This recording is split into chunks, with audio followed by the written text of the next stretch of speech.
দেশ এবং দেশের বাইরে থেকে যারা আমাদের এই বিশেষ আয়োজনটি শুনছেন তাদের সবাইকে জানাই সুস্বাগতম। আজ আপনারা শুনছেন তারানাথ তান্ত্রিক সিরিজের দ্বিতীয় গল্প, মধু সুন্দরী দেবীর আবির্ভাব। গল্পটির লেখক বিভূতিভূষণ বন্দ্যোপাধ্যায়। বিভূতিভূষণ বন্দ্যোপাধ্যায় তারানাথ তান্ত্রিককে নিয়ে মাত্র 2টি গল্প লিখে যেতে পেরেছিলেন। আজকের এই গল্পটি তার লেখা দ্বিতীয় এবং শেষ গল্প। পরবর্তী গল্পগুলো তারই সুযোগ্য পুত্র তারাদাস বন্দ্যোপাধ্যায়ের লেখা। পর্যায়ক্রমে আমরা সেই গল্পগুলোও শুনে নেব। আপনি চ্যানেলে নতুন হয়ে থাকলে চ্যানেলটি সাবস্ক্রাইব করুন। কন্টেন্টটি ভালো লেগে থাকলে লাইক করুন, প্রিয়জনের সঙ্গে শেয়ার করুন। তাহলে চলুন কথা না বাড়িয়ে শুনে নেওয়া যাক মধু সুন্দরী দেবীর আবির্ভাব।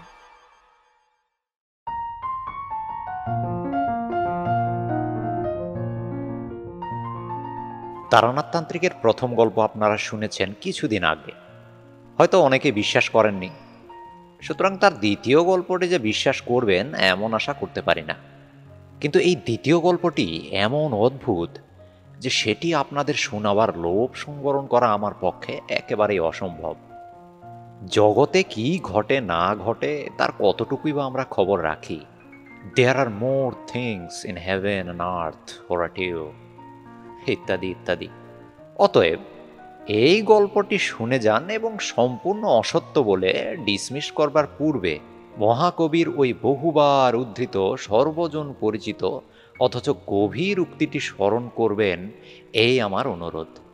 তবে যিনি প্রত্যক্ষদৃষ্ট এই স্থূল জগতের বাহিরে অন্য কোনো সূক্ষ্ম জগৎ কিংবা ভূত প্রেত কিংবা অন্য কোনো অশরীরী জীব কিংবা অপদেবতা উপদেবতার অস্তিত্বে আদৌ বিশ্বাসবান নন, তিনি এই গল্প না হয় নাই পড়লেন। ভূমিকা রেখে এখন গল্পটা বলি। সেদিন হাতে কোনো কাজকর্ম ছিল না। সন্ধ্যার আগেই মাঠ হতে ফুটবল খেলা দেখে ধর্মতলা দিয়ে ফিরছিলাম। মোহনবাগান হারিয়ে যাওয়াতে মনও প্রফুল্ল ছিল না। কি আর করি, ধর্মতলার মোড়ের কাছে মঠ লেনের নম্বরটা মনে নাই, তবে বাড়িটা চিনি। তারানাথ জ্যোতিষীর বাড়ি গেলাম। তারানাথ একাই ছিল। আমায় বলল, আরে এসো এসো হে, দেখা নেই বহুকাল, কি ব্যাপার। কিছুক্ষণ গল্প গুজবের পরে উঠতে যাচ্ছি এমন সময় ঘোর বৃষ্টি নামল। তারানাথ আমায় এই অবস্থায় উঠতে দিল না। আমি দেখলাম বৃষ্টি হঠাৎ থামবে না।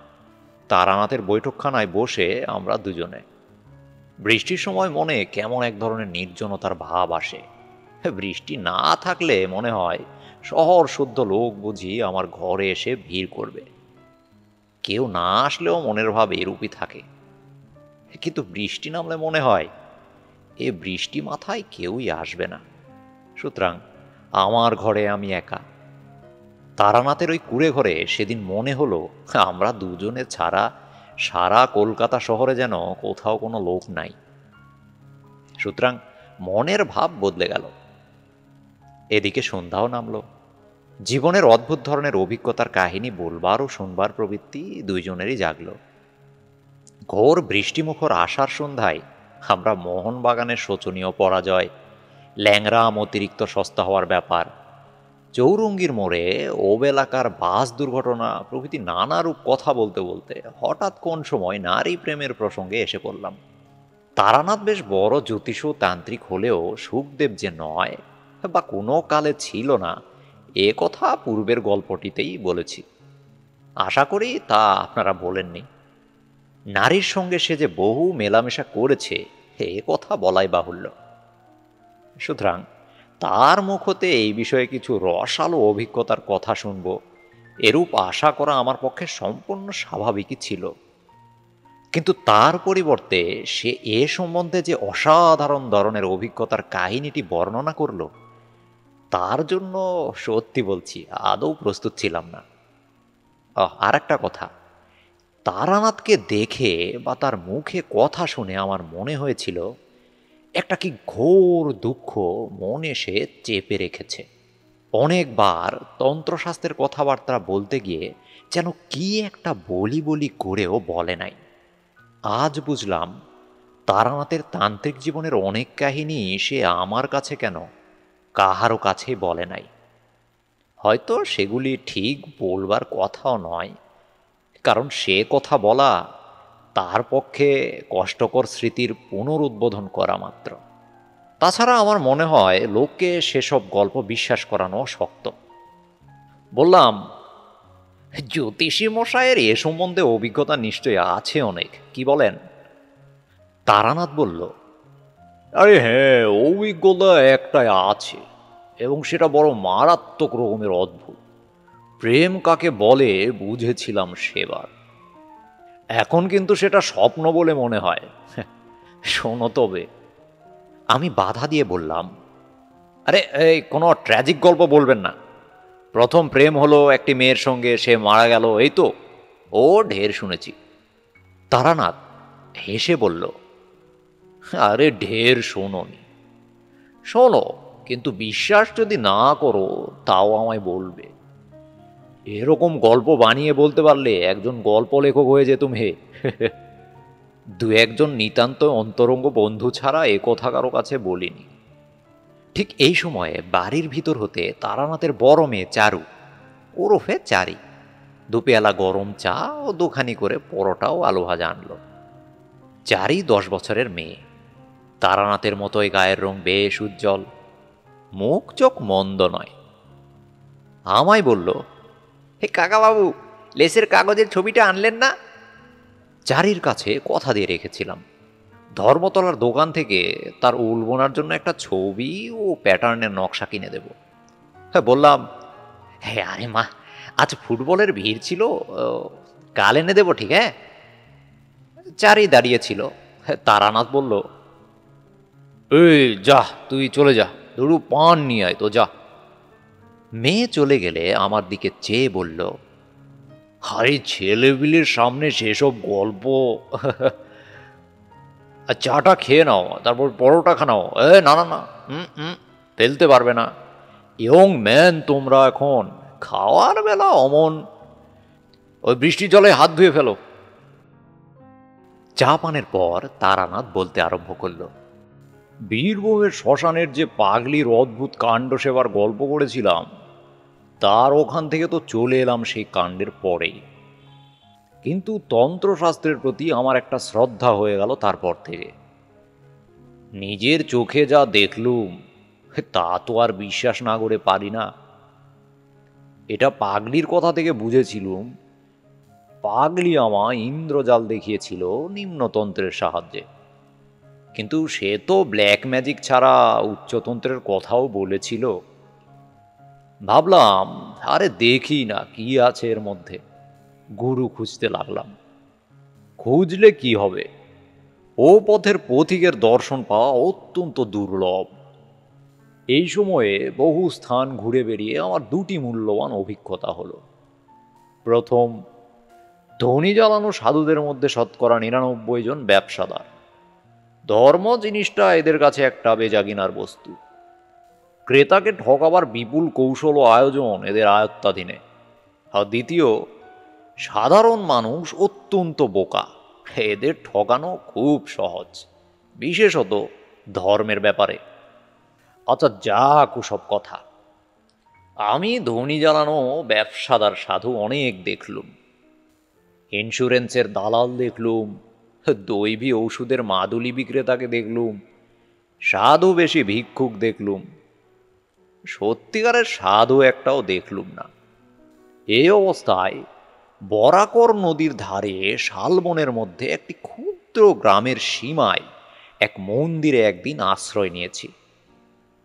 শীতকাল, আমি বনের ডালপালা কুড়িয়ে আগুন করবার জোগাড় করতে যাচ্ছি, এমন সময়ে একজন শ্যামবর্ণ ঋজু ও দীর্ঘকৃতি প্রৌঢ় সাধু দেখি একটা পুটুলি বগলে মন্দিরে ঢুকছেন।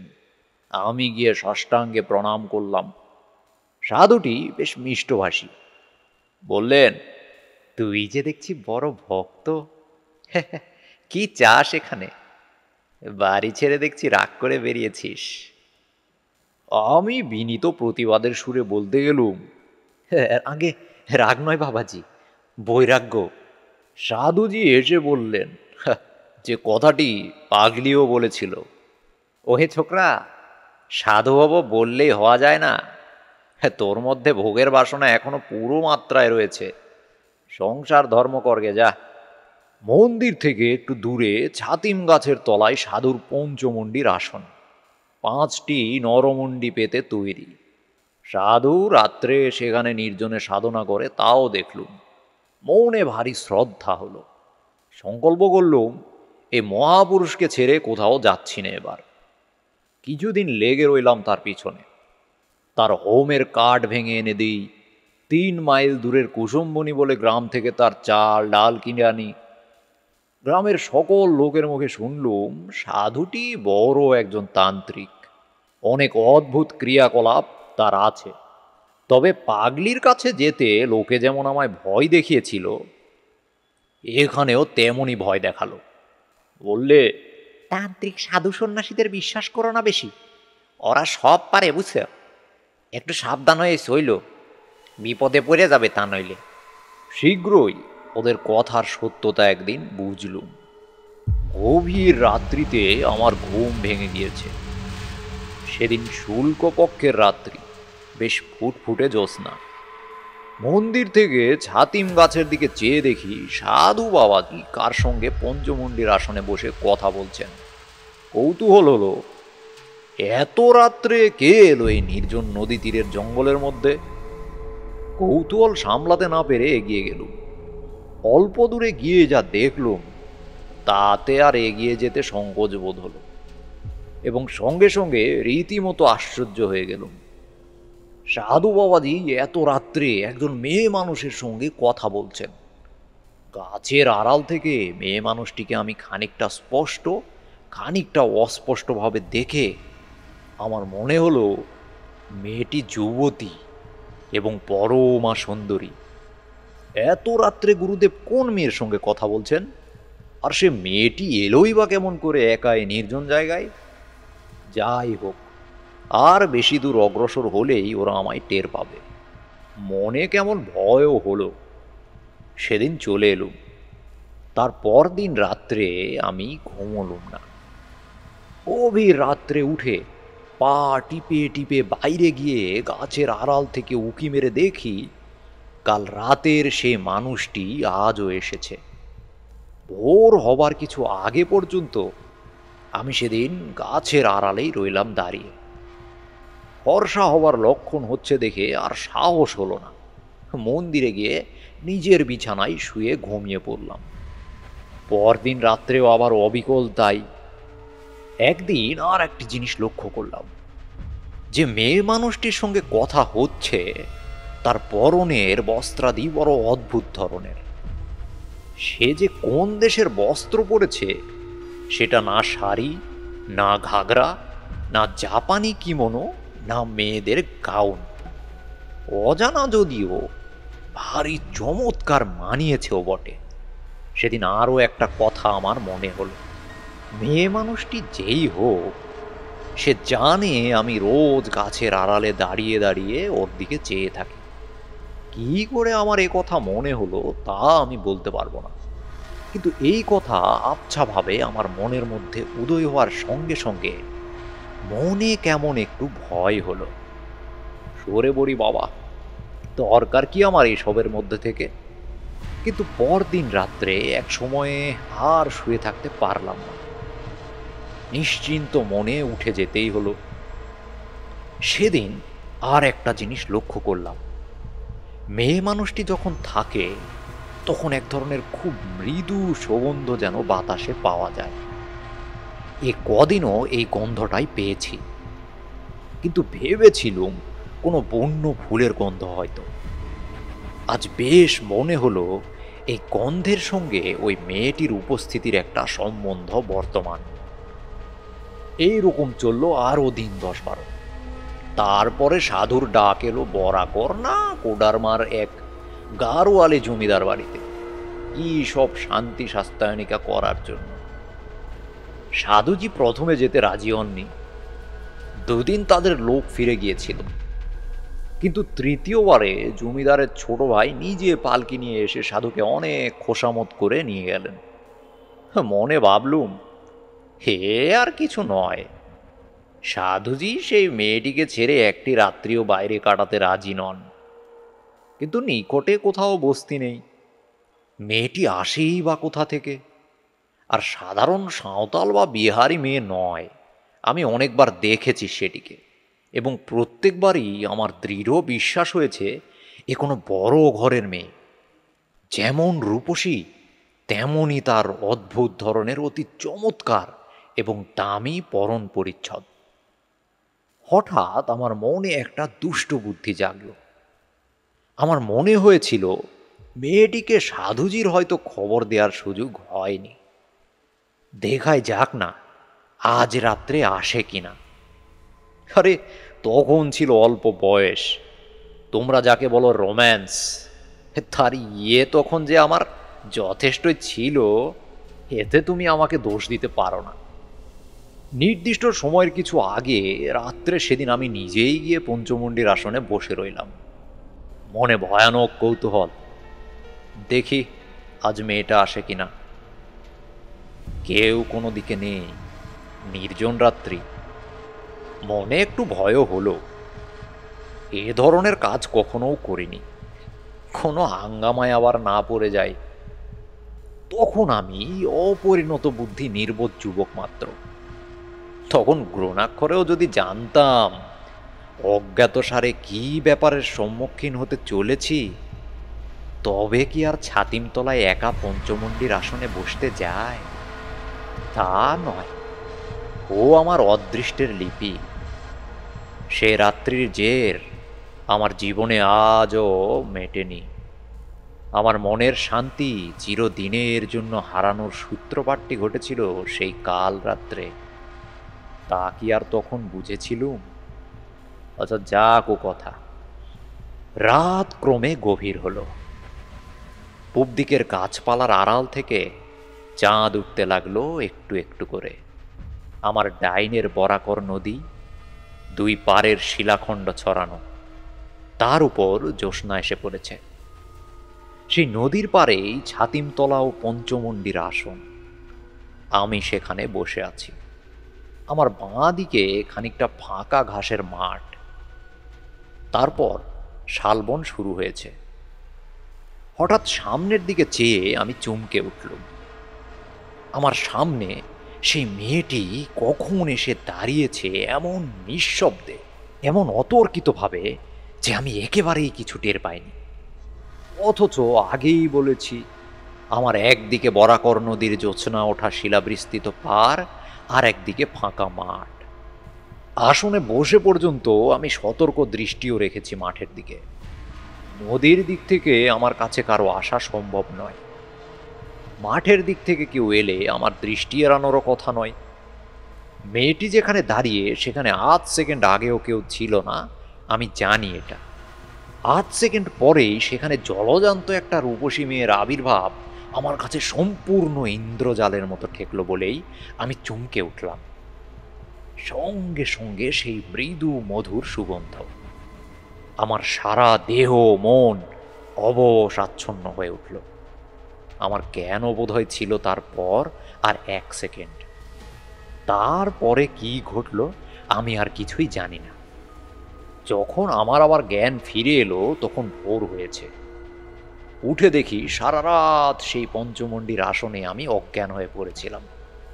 নৈশ শীতল বায়ুতে বাইরে সারা রাত পড়ে থাকার দরুন গায়ে ব্যথা হয়েছে, গলা ভার হয়েছে। উঠে ধীরে ধীরে মন্দিরে চলে এলাম। এসে আবার শুয়ে পড়লাম। আমার মনে হলো আমার জ্বর হবে। শরীর এতই খারাপ। পরদিন সারাদিন কিছু না খেয়ে শুয়েই রইলাম, আর কেবলই কাল রাত্রের কথা ভাবি। মেয়েটি কে? কি করে অমন নিঃশব্দে অতর্কিতে ওখানে এলো? এ তো একেবারে অসম্ভব। অসামান্য রূপসী যে মেয়েটি, অজ্ঞান হয়ে পড়বার পূর্বে ওই কয়েক সেকেন্ডের মধ্যেই তা আমি দেখে নিয়েছিলাম। আমি অজ্ঞান হয়ে পড়লামই বা কেন? এরও তো কোনো যুক্তিসঙ্গত কারণ খুঁজে পেলাম না। অথচ সেই কথা নিয়ে মনের মধ্যে তোলপাড় করাও সারাদিন আমার ঘুচল না। বিকেলের দিকে সাধু বাবাজি গারোয়ালি জমিদার বাড়ি থেকে ফিরলেন।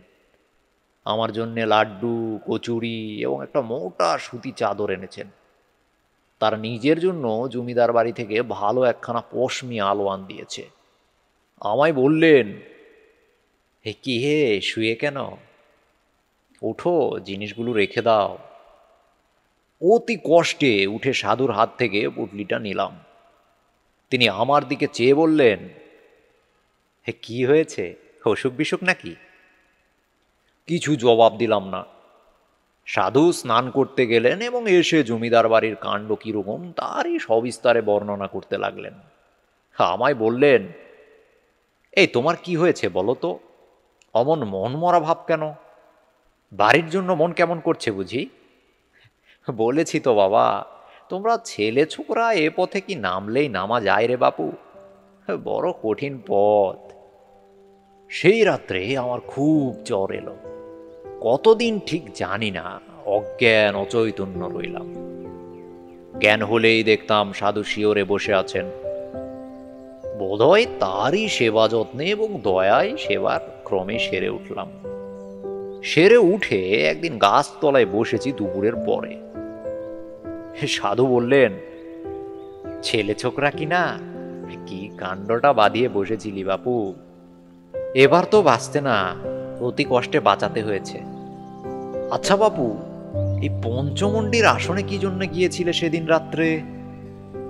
আমি তো অবাক, কি করে জানলেন ইনি? আমি তো কোনো কথাই বলিনি। হঠাৎ আমার সন্দেহ হলো সেই অদ্ভুত মেয়েটির সঙ্গে নিশ্চয়ই সাধুর ফিরে এসে দেখা হয়েছে। সেই বলেছে। আমাকে চুপ করে থাকতে দেখে বললেন, কি ভাবছ আমি কি করে জানলাম? না না, আরে বাপু, কতটুকুই বা তোমরা বোঝো আর কতটুকুই বা তোমরা জানো। তোমাদের দেখে দয়া হয় বুঝলে। ভয়ে ভয়ে বললাম, ইয়ে আগে আপনি জানলেন কি করে? সাধু হেসে বললেন, আরে পাগল, তুমি তো জ্বরের ঘরে বলেছিলে ওইসব কথা, নইলে জানবো কি করে? যাক, প্রাণে বেঁচে গিয়েছ, এই ঢের। আর কখনো অমন পাগলামি করতে যেও না। আমি তখন চুপ করে রইলাম। তাহলে আমি বিকারের ঘরে সব ফাঁস করে দিয়েছি। সেদিন মনে মনে সংকল্প করলাম, 2-1 দিনের মধ্যে এখান থেকে চলে যাব, শরীরটা একটু সুস্থ হয়ে উঠলেই। কিন্তু আমার ভাগ্যলিপি অন্যরকম। সাধু বাবাজিকে তার পরদিন পাহাড়ি বিচ্ছুতে কামড়ালো। তিনি তো যন্ত্রণায় অজ্ঞান হয়ে গেলেন। আমি 5 মাইল দূরবর্তী মিহিজাম থেকে ডাক্তার ডেকে আনি, তার সেবা করি। দিনরাত জেগে 3 দিন পরে তাকে সারিয়ে তুলি। 10 পরে আমি একদিন বললুম, সাধুজি, আমি আজ চলে যেতে চাই। সাধু বিস্মিত হয়ে বললেন, চলে যাবে? কোথায়? এখানে থেকে বা কি হবে? আমার তো কিছুই হচ্ছে না। মিছে বসে থাকা আর মন্দিরের প্রসাদে ভাগ বসানো। 2টি পেটের ভাতের লোভে আমি তো এখানে বসে নেই। সাধুজি চুপ করে গেলেন, তখন কোনো কথা বললেন না। সন্ধ্যার কিছু আগে আমায় ডেকে তিনি কাছে বসালেন। বললেন, ভেবেছিলাম এ পথে নামাবো না তোমায়, কিন্তু তুমি দুঃখিত হয়ে চলে যাচ্ছ, সেটা বড় কষ্টের বিষয় হবে আমার পক্ষে। তুমি আমার যথেষ্ট উপকার করেছ, নিজের ছেলের মতো সেবা করেছ। তোমাকে কিছু দিতে চাই। একটা কথা তার আগে বলি, তোমার সাহস বেশ আছে তো? বললু, আগে আছে। এর আগেও আমি বীরভূমের এক শ্মশানে তন্ত্র সাধনা করেছি। তারপর আমি সেই শ্মশানের পাগলি ও তার অদ্ভুত ক্রিয়াকলাপের কথা বললাম। এতদিন পরে আজই প্রথম সাধুকে পাগলির কথা বললাম। সাধু অবাক হয়ে বললেন, সে পাগলিকে তুমি চেনো? আরে সে যে অতি সাংঘাতিক মেয়ে মানুষ। তুমি তার হাত থেকে যে অত সহজে উদ্ধার পেয়ে এসেছ, সে কেবল তোমার পূর্বজন্মের পুণ্যে। ওর নাম মাতু পাগলি, মাতঙ্গিনী। ও নিম্ন শ্রেণীর তন্ত্রে ভয়ানকভাবে সিদ্ধ। ওর সংস্পর্শে গিয়ে পড়েছিলে, কি সর্বনাশ! ওকে আমরা পর্যন্ত ভয় করে চলি। সে ভয় কিরকম সে কি তুমি জানো? যেমন লোকে খেপা শেয়াল কুকুর কি গোখরো সাপকে ভয় করে, তেমনই ও সেই জাতীয়। অসাধারণ ক্ষমতা ওর নিম্নতন্ত্রের। ওর ইতিহাস বড় অদ্ভুত। সে একদিন বলবো ক্ষণ। তা কতদিন ওর সঙ্গে ছিলে? আগে প্রায় 2 মাস। সাধুজি বললেন, আরে যখন ওর সঙ্গে ছিলে তখন কিছু কিছু অধিকার হয়েছে তোমার। তোমাকে আমি মন্ত্র দেব, কিন্তু তুমি যুবক, তোমার মনের ভাব আমি জানি। তুমি কি জন্যে রাত্রে পঞ্চমুণ্ডির আসনে গিয়েছিলে বলো তো? আমি লজ্জায় মাথা নিচু করে রইলাম। মনের গোপনে পাপ নেই। যদি পঞ্চমুণ্ডির আসনে বসে থাকি, তবে সেই অপরিচিতা নিশাবিহারিণীর উপসী টানেই যে এ কথা গুরুস্থানীয় ব্যক্তির কাছে স্বীকার করব কেমন করে? সেই দিন সাধু অতি অদ্ভুত গোপনীয় কথা আমায় বললেন। বললেন, কিন্তু তুমি একটা কথা জানো না, সেটা আগে বলি। তুমি সেদিন যাকে রাত্রে ছাতিমতলায় বসে দেখেছিলে, তিনি তোমার আমার মতো দেহধারী মানুষ নন। আরে শুনে তো মশায় আমার গা শিউরে উঠল। দেহধারী জীব নয় বলে কি রে বাবা? তবে কি ভূত পেতনি নাকি? সাধুজি বললেন, তোমায় এ কথা বলতাম না যদি না শুনতাম যে তুমি মাতু পাগলির সঙ্গে ছিলে। আচ্ছা শুনে যাও।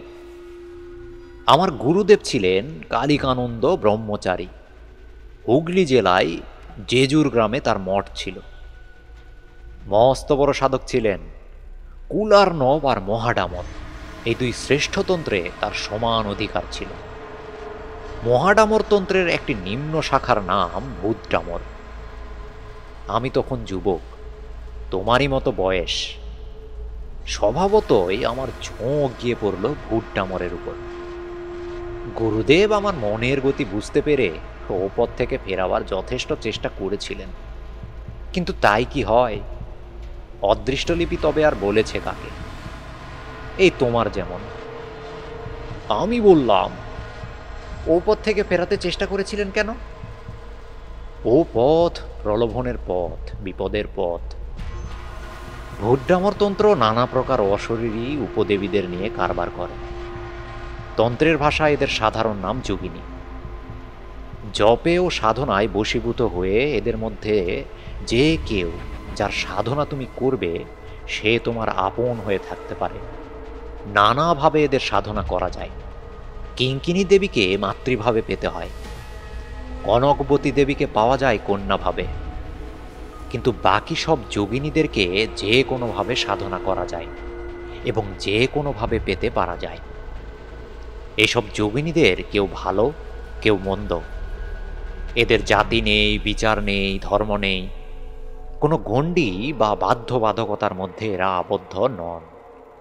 ভূতডামরে এই সাধনার ব্যাপারে বলে দেওয়া আছে। ভূতডামরের প্রথম শ্লোকই হল, অখাদশং প্রক্ষামি যোগিনী সাধনোত্তম, অখাতসং প্রবক্ষামি যোগিনী সাধনোত্তম, সর্বার্থ সাধনং নাম দেহিনং সর্বসিদ্ধিদম, অতিগোহ্য মহাবিদ্যা দেবানামপি দুর্লভা। তুমি সেদিন যাকে দেখেছিলে তিনি এইরকম একজন জীব। তোমার সাহস থাকে সে মন্ত্র আমি তোমায় দেব, কিন্তু আমার যদি নিষেধ শোনো তবে এ পথে নেমো না। এতটা বলেই সাধুজি ভালো করেননি। আমার কৌতূহল বাড়িয়ে দিয়ে তিনি আমায় আর কি সামলে রাখতে পারেন? আমি নাছোড়বান্ধা হয়ে পড়লাম। মন্ত্র নেবই। সাধুজি বললেন, তবে কনকবতী দেবী সাধনার মন্ত্র নাও, কন্যাভাবে পাবে দেবীকে। আমি তখন চুপ করে রইলুম। তিনি আবার বললেন, তবে কিঙ্কিনী সাধনার মন্ত্র। কি বিপদেই পড়েছি বুড়ো সাধুটাকে নিয়ে। অন্য যোগিনীদের দেখতে দোষ কি? সাধু আমায় চুপ করে থাকতে দেখে বললেন, আচ্ছা বেশ, আমি তোমাকে মধুসুন্দরী দেবী সাধনার মন্ত্র দিচ্ছি। একে কন্যাভাবে, ভগ্নীভাবে বা ভার্যাভাবে পেতে পারো। তবে আমার যদি কথা শোনো, কখনো ভার্যাভাবে পেতে যেও না। এর বিপদের দিক বলি, ভার্যাভাবে সাধনা করলে তিনি তোমাকে প্রণয়ীর মতো দেখবেন, কিন্তু এরা মহা শক্তিশালিনী যোগিনী, সাধারণ মানবী নয়। এদের আয়ত্তের মধ্যে রাখা বড় শক্ত। হয় তোমাকে পৃথিবীর মধ্যে সর্বাপেক্ষা সুখী মানুষ করে রাখবে, নয়তো একেবারে উন্মাদ করে ছেড়ে দেবে। সামলাতে পারা বড় কঠিন। সাধুজি আমায় মন্ত্র দিলেন এবং বললেন, বাবা, এই জায়গা থেকে তোমার চলে যেতে হবে। তোমাকে এখানে আমি আর রাখতে পারিনি।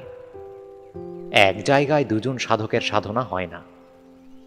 খুব বেশ ভালো, আমিও তা চাইনি।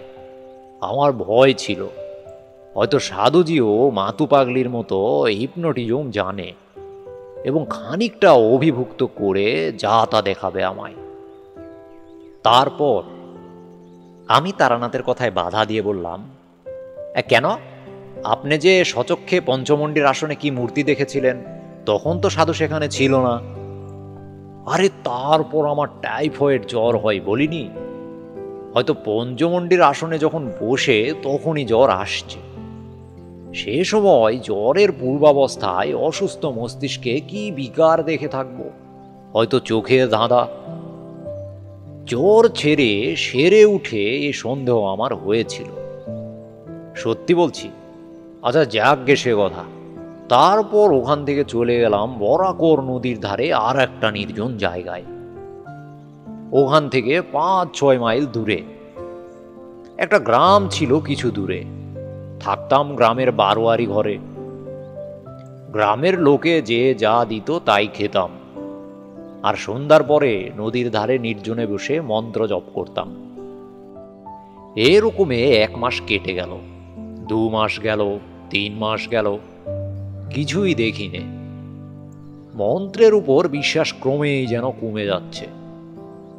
তবুও মনকে বুঝালাম, 6 মাস পরে পূর্ণহুতি ও হোম করার নিয়ম বলে দিয়েছিল সাধুজি।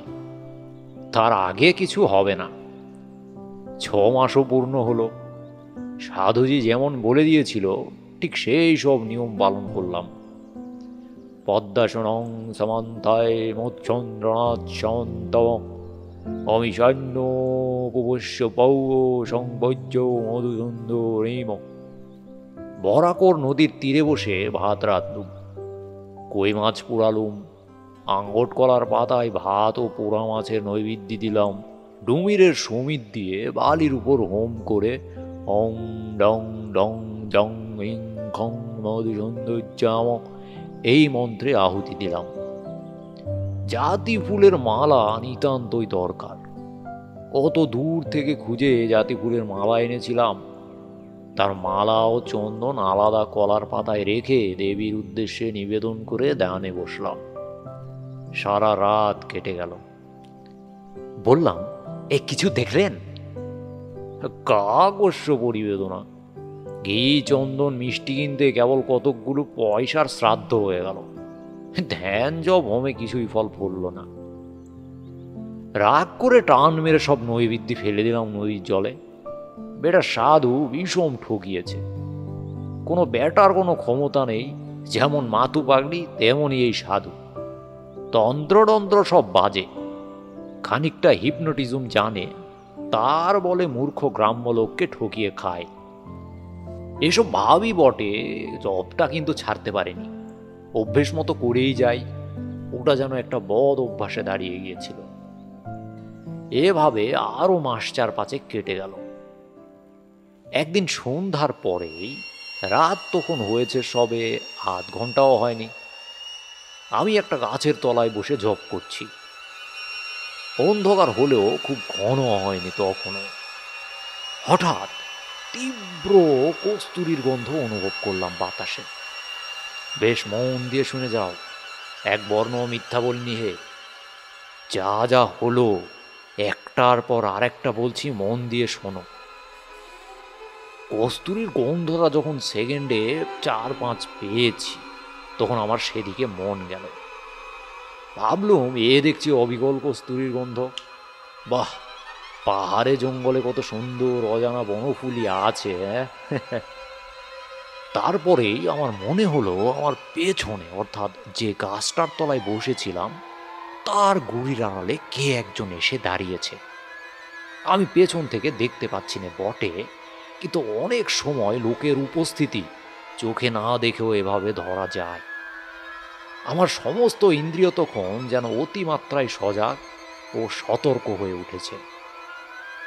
বাতাস যেন বন্ধ হয়ে গেল, সমস্ত শরীর দিয়ে যেন গরম আগুনের হলকা বেরুচ্ছে মনে হলো। আবার অজ্ঞান হয়ে যাব নাকি, ভয় হলো মনে। ঠিক সেই সময় আমার সামনে দেখলাম একটা মেয়ে দাঁড়িয়ে। 8 সেকেন্ড আগেও তিনি সেখানে ছিলেন না। ঠিক সেই পঞ্চমন্ডির আসনে বসার রাত্রের সেই অভিজ্ঞতার পুনরাবৃত্তি। কিন্তু এবার মনে মনে দৃঢ় সংকল্প করলাম, জ্ঞান হারাবো না কখনোই। মেয়েটি দেখি ভ্রুকুটির সঙ্গে আমার দিকে চেয়ে রয়েছে। জিজ্ঞেস করলাম, এই নিজের চোখে এমনই এক মূর্তি দেখলেন আপনি? আমার কথার মধ্যে হয়তো একটু অবিশ্বাসের গন্ধ পেয়ে তারানাথ উগ্র প্রতিবাদের সুরে বলল, নিজের চোখে? আরে সুস্থ শরীরে মশাই, বিশ্বাস করো না করো সে আলাদা কথা, কিন্তু যা দেখেছি তাকে মিথ্যা বলতে পারবো না। এই কিরকম দেখলেন, কেমন চেহারা? ভারী রূপসী, বুঝলে? যদি বলি ভারী রূপসী তাহলে কিছুই বলা হলো না। মধুসুন্দরী দেবীর ধ্যানে আছে।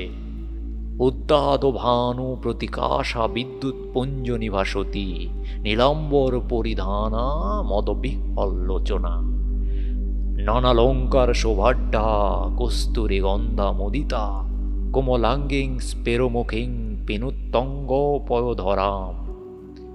অবিকল সেই মূর্তি হে। তখন বুঝলাম, দেবদেবীর ধ্যান মন গড়া কথা নয়। সাধকে প্রত্যক্ষ না করলে এমন বর্ণনা দেয়া যায় না। আপনি কোনো কথা বললেন? কথা? আমার চেতনা তখন লোপ পাওয়ার মতো হয়েছে। তো কথা বলছি? পাগল তুমি? সে তেজ সহ্য করা আমার কর্ম। সাধারণ মানবীর মতো তার কোনো জায়গায় নয়। ওই যে বলেছে মদ বিহল্লোচনা, ওরে বাবা, সে চোখের কি ভাব! ত্রিভুবন জয় হয় সে চোখের চাউনিতে। আমি অধীর হয়ে বললাম, আরে বর্ণনা রাখুন, কি হলো তাই বলুন না। কথাবার্তা যা হয়েছিল সব বলার দরকার নেই। মোটের উপর সেই থেকে মধুসুন্দরী দেবী প্রতি রাত্রে আমায় দেখা দিতেন। নদী তীরের সেই নির্জন জায়গায় তাকে চেয়েছিলাম প্রিয়ারূপে। বলাই বাহুল্য, সাধুর কথা কে শোনে? তখন শীতকাল, বরাগর নদীর জল কম হয়েছে অনেক। জলের ধারে জলজ লিলি গাছ শুকিয়ে হলদে হয়ে এসেছে। আগে যেখানে জল ছিল সেখানে বালির উপর অভ্রকণা জ্যোৎস্না রাত্রে চকচক করে। বরাকর নদীর দুপারের শালবন পাতা ঝরিয়ে দিয়েছে। আকাশ রোজ নীল, রাত্রে শুল্কপক্ষের জ্যোৎস্নার বড় মনোরম শোভা। সে সময় থেকে 3টি মাস দেবী প্রতি রাত্রে দেখা দিতেন। সত্যিকার বাঁচা বেঁচেছিলাম ওই 3 মাস। এসব কথাও বলা এখন আমার পক্ষে বেদনাদায়ক। কত বেদনাদায়ক তুমি জানো না। আমার জীবনের যা সর্বশ্রেষ্ঠ আনন্দ তা পেয়েছিলাম ওই 3 মাসে। দেবী বটে, মানুষের সাধ্য নেই অমন ভালোবাসা, অমন নিবিড় বন্ধুত্ব দান করা। সে এক স্বর্গীয় দান। সে তুমি বুঝবে না। তোমায় কি বুঝাবো? তুমি আমায় অবিশ্বাস করবে, মিথ্যেবাদী না হয় পাগল ভাববে। হয়তো ভাবছো এতক্ষণ, তুমি কেন, আমার স্ত্রী আমার কথা বিশ্বাস করে না। আমায় তান্ত্রিক সাধু পাগল করে দিয়েছিল গুণজ্ঞান করে, এই তার মত। কিন্তু সে সুখের প্রকৃতি ভীষণ তেজস্কর মদিরার মতো। আমাকে তার নেশা দিনে দিনে কেমন যেন অপ্রকৃতস্থ করে দিতে লাগলো। কিছুই ভালো লাগে না, কেবল মনে হয় কখন সন্ধ্যা নামবে বরাকর নদীর শালবনে, কখন দেবী মধুসুন্দরী নায়িকার বেশে আসবেন। সারা রাত্রি কোথা দিয়ে কেটে যাবে স্বপ্নের মতো, নেশার ঘোরের মতো। আকাশ নক্ষত্র দিক বিদিকের জ্ঞান লুপ্ত হয়ে যাবে কয়েক প্রহরের জন্য। কয়েক প্রহরের জন্য সময় স্থির হয়ে নিশ্চুপ হয়ে স্থাণুর মতো অচল হয়ে থেমে থাকবে বরাকর নদী তীরের বন প্রাঙ্গণে। একদিন ঘটল বিপদ। একটি সাঁওতালি মেয়ে রোজ নদীর ঘাটে জল নিতে আসে। সুঠাম তার দেহের গঠন, নিকটের বস্তিতে তার বাড়ি। অনেক দিন থেকে তাকে দেখছি, সেও আমায় দেখছে। সেদিন সে জল নিয়ে ফিরে যাচ্ছে, আমায় তাদের বাঁকা বাংলায় বললে, ছেলে হয়ে হয়ে মরে যায়, তার মাদুলি আছে তোমার কাছে সাধু বাবা। এমনভাবে করুণ সুরে বললে আমার মনে দয়া হলো। মাদুলি দিতে জানি এ কথা বলিনি, তবে তার সঙ্গে কিছুক্ষণ গল্প করেছিলাম। তারপর সে চলে গেল। মধুসুন্দরী দেবীকে সেদিন দেখলুম অন্য মূর্তিতে। কি ভ্রুকুটি কুটিল দৃষ্টি, কি ভীষণ মুখের ভাব! সে মুখের ভাব তুমি কল্পনাও করতে পারবে না। চণ্ডিকা দেবীর রোষকটাক্ষে যেমন লোল জিহ্বা করালিনী প্রচণ্ডা কালভৈরবী মূর্তির সৃষ্টি হয়েছিল, এও যেন ঠিক তাই। সেদিন বুঝলুম আমি যার সঙ্গে মেলামেশা করি সে মানুষ নয়, মানুষের পর্যায়ে সে পড়ে না। মানবী রাগ যতই করুক সে করালিনী হয় না, পিশাচি হয় না, মানবী থেকে যায়। ভীষণ প্রতিগন্ধে সেদিন শালবন ভরে গেল। প্রতিদিনের মতো কস্তুরীর সুবাস কোথায় গেল মিলিয়ে। তারপর এলেন মধুসুন্দরী দেবী। দেখে মনেই হলো এরা দেবীও বটে, বিদেহী পিশাচিও বটে। এদের ধর্মাধর্ম নেই, সব পারে এরা। যে হাতে নায়িকার মতো ফুলের মালা গাঁথে, সেই হাতেই বিনা দ্বিধায় বিনা অনুশোচনায় নিমেষেই ধ্বংস করতে এরা অভ্যস্ত। আমার ভীষণ ভয় হল। পিশাচি মধুসুন্দরী তা বুঝে বললে, ভয় কিসের? বললুম, ভয় কই, তুমি রাগ করছো কেন? খল খল অট্টহাস্যে নির্জন অন্ধকার ভরে গেল। আমি শিউরে উঠলাম। পিশাচি বললে, সব চিনতে পারবে? অন্ধকার রাত্রে সাঁওতালদের কোনো বইয়ের সব যদি তোমার সামনে দিয়ে জলে ভেসে যায়, চিনতে পারবে? তুমি না যদি চিনতে পারো, দুটি সবে জড়াজড়ি করে ভেসে থাকলে অন্য লোকে সকলে নিশ্চয়ই চিনবে। হাত জোর করে বললুম, হে দেবী, তোমায় ভালোবাসি, ও মূর্তি আমায় দেখিও না, আমায় মারো, ক্ষতি নেই, কিন্তু অন্য কোনো নিরপরাধিনী স্ত্রীলোকের প্রাণ কেন নেবে? দয়া করো। বহু চেষ্টায় প্রসন্ন করলুম। তখন আবার যে দেবী সে দেবী বললে, সেই সাঁওতালের মেয়ের মূর্তিতে আমায় দেখতে চাও? সেই মূর্তিতে এখনই দেখা দেব। বলতে বলতে সেই সাঁওতালদের মেয়েটি আমার সামনে দাঁড়িয়ে, বরং আরো নিটুল গরম শরীরের, মুখের ভাব আরো কমনীয়। বললুম, ও চাই না, তোমার মূর্তি দেখাও দেবী। সেই রাত্রি থেকে বুঝলুম কাল সাপ নিয়ে খেলা করছি আমি। গুরুদেব বারণ করেছিলেন এই জন্যেই। হয়তো একদিন মরবো এর হাতেই।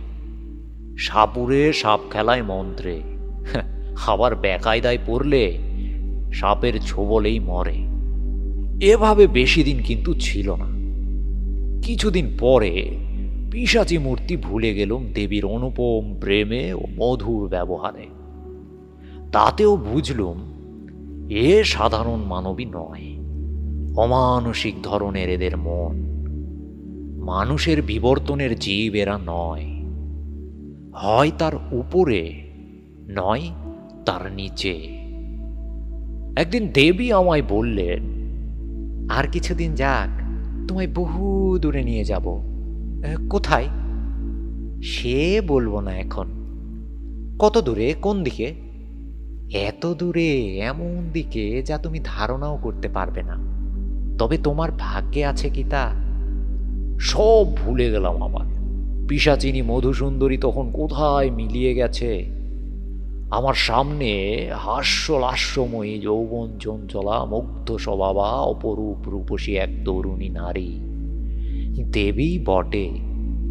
আমি আবার কিসের নেশায় অভিভূত হয়ে পড়ল, মাথার ঠিক রইল না। একদিন বললেন, বিপদ আসছে তোমার, তৈরি হও। কি বিপদ? তা বলবো না। প্রাণ সংশয়ের বিপদ? তা বলবো না। তুমি অভয় দিলে বিপদ কিসের? আমি ঠেকাতে পারবো না, কেউ ঠেকাতে পারবে না। যা আসছে তা আসবেই। কথা খেটে গেল শিগগির, খুব বেশি দেরি হয়নি। 3 মাস পরে আমার বাড়ি থেকে লোকজন সন্ধানে সন্ধানে সেখানে গিয়ে হাজির। গ্রামের লোক তাদের বলেছে, কে একজন পাগল, বোধহয় বাঙালি হবে, অল্প বয়সে বরাকর নদীর ধারে শালবনে সন্ধ্যাবেলা বসে থাকে আর আপন মনে বিড়বিড় করে বকে। আমায় এই অবস্থায় গাঁয়ের অনেকেই নাকি দেখেছে। তাই শুনে বাড়ির লোক আমায় গিয়ে খুঁজে বার করল। ছেঁড়া ময়লা কাপড় পরনে, মাথায় জট, গায়ে খড়ি উঠছে, এই অবস্থায় নাকি আমায় ধরে। বাড়ি ধরে আনবার জন্য টানাটানি। আমি কিছুতেই আসব না, ওরাও ছাড়বে না। আমার তখন সত্যিই জ্ঞান নেই, সত্যিই আমি ক্ষিপ্ত উন্মাদ। ওরা হয়তো আমায় আনতে পারতো না, কিন্তু যে দেবীকে পেয়েছিলাম প্রণয়িনী রূপে, তিনি নিরুৎসাহ করলেন। কিরকম? ওরা ধরে নিয়ে গিয়ে নিকটবর্তী গ্রামের একটি গোয়াল ঘরে আমায় বেঁধে রেখেছিল। গভীর রাত্রে বাঁধন ছিঁড়ে ওদের হাত থেকে লুকিয়ে পালিয়ে সেই একটি রাত মধুসুন্দরী দেবীর সঙ্গে দেখা করেছিলাম। দেবীকে বললাম, আমি এই নদী তীরের তীর্থস্থান ছেড়ে কোথাও যাব না। তিনি নিষ্ঠুর হাসি এসে বললেন, যেতে হবেই, এই আমার অদৃষ্ট লিপি। অদৃষ্টের বিরুদ্ধে তিনি অত বড় শক্তিশালিনী যোগিনী হয়েও যেতে পারেন না। তিনি জানেন এই রাতের পরে জীবনে তার সঙ্গে আর কখনো দেখা হবে না।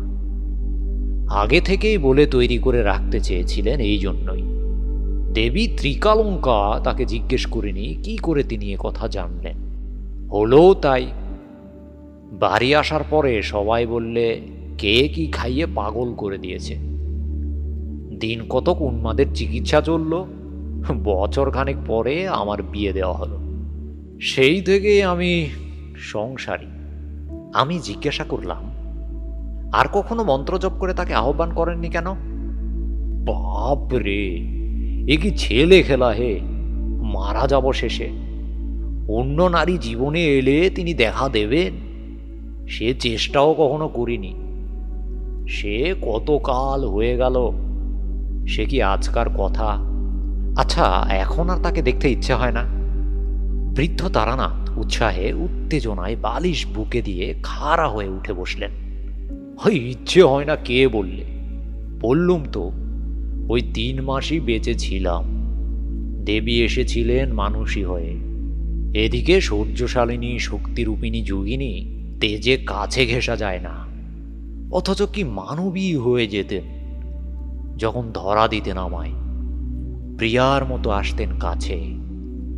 অমনি মিষ্টি, অমনি ঠুট ফুলিয়ে মাঝে মাঝে অভিমান। বরাকর নদীর ধারের শালবন রাত্রির পর রাত্রি তার মধুর হাসিতে জ্যোৎস্নার মতো উজ্জ্বল হয়ে উঠত। এমনই কত রাত ধরে। এক এক সময় ভ্রম হতো তিনি সত্যিই মানুষই হবেন। বিদায় নিয়ে যাওয়ার সেই রাতটিতে বললেন, নদী তীরের এই 3 মাসের জীবন আমিও কি ভুলব ভেবেছ? আমাদের পক্ষেও সুলভে নয়। ভেবো না আমরা খুব সুখী। আমাদের মতো সঙ্গীহারা বন্ধুহারা জীব কোথায় আছে? প্রেমের কাঙ্গাল আমরাও। কতদিন পরে একজন মানুষে আমাদের সত্যিকারের চাওয়া চায়, তার জন্য আমাদের মন সর্বদা তৃষিত হয়ে থাকে। কিন্তু তাই বলে নিজেকে সহজলভ্য করতে পারিনি। আগ্রহ করে যে না চায় তার কাছে যাইনি, সে আমার প্রেমের মূল্য দেবে না, নিজেও আনন্দ পাবে না, যা কিনা পাওয়া যায় বহু চাওয়া পাওয়ার পরে। কিন্তু আমাদের অদৃষ্ট লিপি কোথাও চিরদিন থাকতে পারেনি, কি না কি ঘটে যায়, ছেড়ে চলে যেতে হয় অনিচ্ছা সত্ত্বেও। কজনই বা আমাদের ডাকে, কজন বিশ্বাস করে। সুখী ভেব না আমাকে। বললাম, এত যদি সুখের ব্যাপার, তবে আপনি ভয়ঙ্কর বলেছিলেন কেন আগে? আরে ব্যাপার ভয়ঙ্কর এই জন্য যে আমার সারা জীবনটা মাটি হয়ে গেল ওই 3 মাসের সুখ ভোগে। কোনো দিকে মনই দিতে পারিনি। মধ্যে তো দিন কত উন্মাদ হয়ে গিয়েছিলাম, বিয়ের পরেও। তারপর সেরে সামলে উঠে এই জ্যোতিষের ব্যবসা আরম্ভ করে যা হয় একরকম। সেও দেবীর দয়া। তিনি বলেছিলেন জীবনে কখনো অন্য কষ্টে আমায় পড়তে হবে না, পড়তে কখনো হয়নি, কিন্তু ওতেই কি আর আনন্দ দেয় জীবনে? তারানাথ গল্প শেষ করে বাড়ির ভিতরে যাবার জন্য উঠল। আমিও বের হয়ে ধর্মতলার মোড়ে আসলাম। এত অদ্ভুত অবাস্তব জগৎ হতে বিংশ শতাব্দীর বাস্তব সভ্যতার জগতে এসে যেন হাঁপ ছেড়ে বাঁচলাম। যতক্ষণ তারানাথ গল্প বলল, ততক্ষণ ওর চোখ মুখের ভাবে ও গলার স্বরে গল্পের সত্যতা সম্বন্ধে অবিশ্বাস জাগেনি। কিন্তু ট্রামে উঠেই মনে হলো, কি মনে হলো তার নাইবা বললাম।